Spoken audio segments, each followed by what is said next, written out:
Hey my friends, welcome back. Dr. Christine Bradstreet of Change Your Mind, Change Your Life.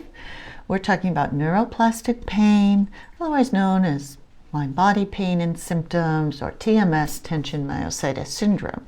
Remember, this could be physical pain in your body or functional type symptoms like headaches, gastric reflux, irritable bowel syndrome, skin type sensitivities, you name it. All sorts of chronic and stress-related symptoms can fall under this umbrella of neuroplastic pain and symptoms.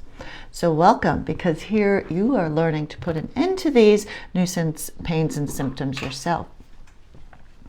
All right, if you've been here a while or on other similar channels, you have come to know that this is a perceived danger problem, that the root cause of these chronic pains, chronic symptoms, is a misconception by your brain perceiving danger where there really isn't one. Sometimes it's perceiving danger from our world that is a perceived danger issue. Sometimes it's perceiving normal sensations coming from the body, perceiving them as dangerous and interpreting them as pain or discomfort when really they are not. So either way, it's a perception issue, a perception that is fear-based.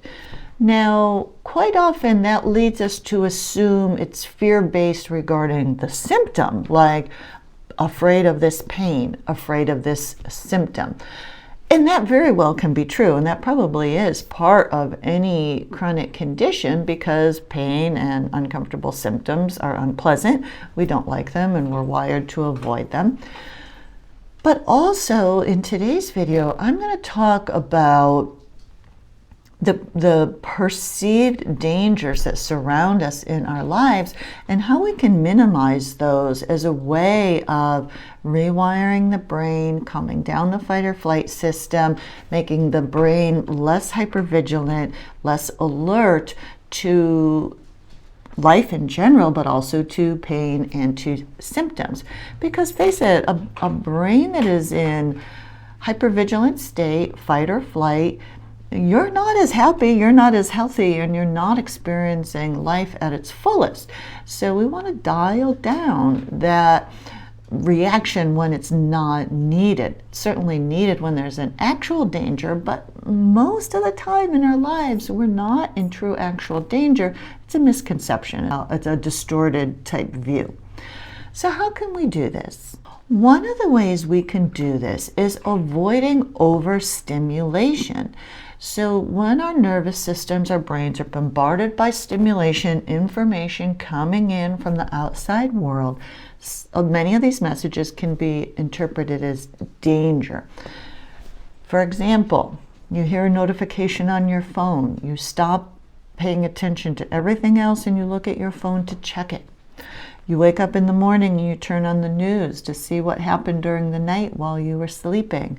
And then at the end of the workday, you turn the news back on to see what happened during the day while you were at work. Just the fast pace of the world that surrounds us is overstimulation. The cars, the people, the lights, the sounds, the scheduling demands of modern day life is overstimulation. When you reduce sources of overstimulation, you are in turn giving your brain more messages of safety. So it's like both happens at the same time. You're dialing down messages of perceived danger, you're dialing up messages of safety.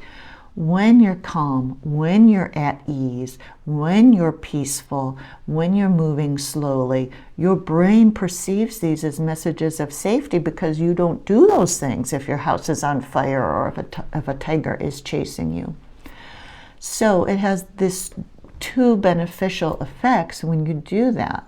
Can you take a few moments to think about areas in your life that are causing overstimulation and begin to dial those down? Remember, people who are prone to chronic pain are also prone to black and white thinking. So I don't want you to frustrate yourself by thinking that you need to eliminate all stresses, all anxieties, all sources of overstimulation in your life. Can you instead take these things from a 10 to an 8? Can you reduce them? When we look at things in black and white, that typically fails because you can't maintain living like a peaceful monk every day from this day forward. But you can maintain looking at your phone less often or during certain blocks of time throughout your day. You can maintain sometimes turning the television or the music off and just having silence or some nice quiet instrumental or nature sounds in your background.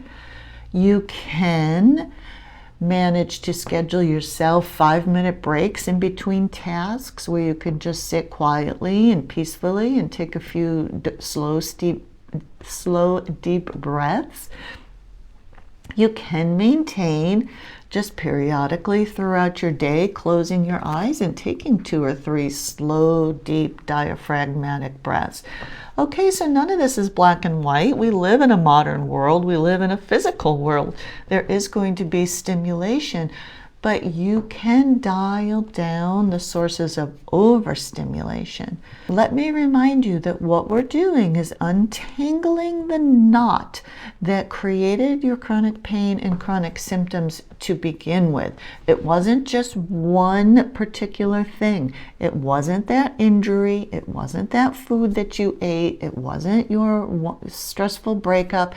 It's a lifetime of habits, beliefs, thinking styles that created this tangled knot. And when you dial down your overstimulation, it's like loosening that knot one little step at a time. Please give some thought into areas in your life where you feel the most under pressure, where you feel the most under stress, or where you feel the most trapped. And can you come up with some ways just to let 10% of it go, just to ease back off on that pressure, on that overstimulation a little bit. And I'm sure that you will also notice over time as you do this that your symptoms also ease up and back off. All right, my friends, thanks for being here. I'll see you in a few days. Bye-bye.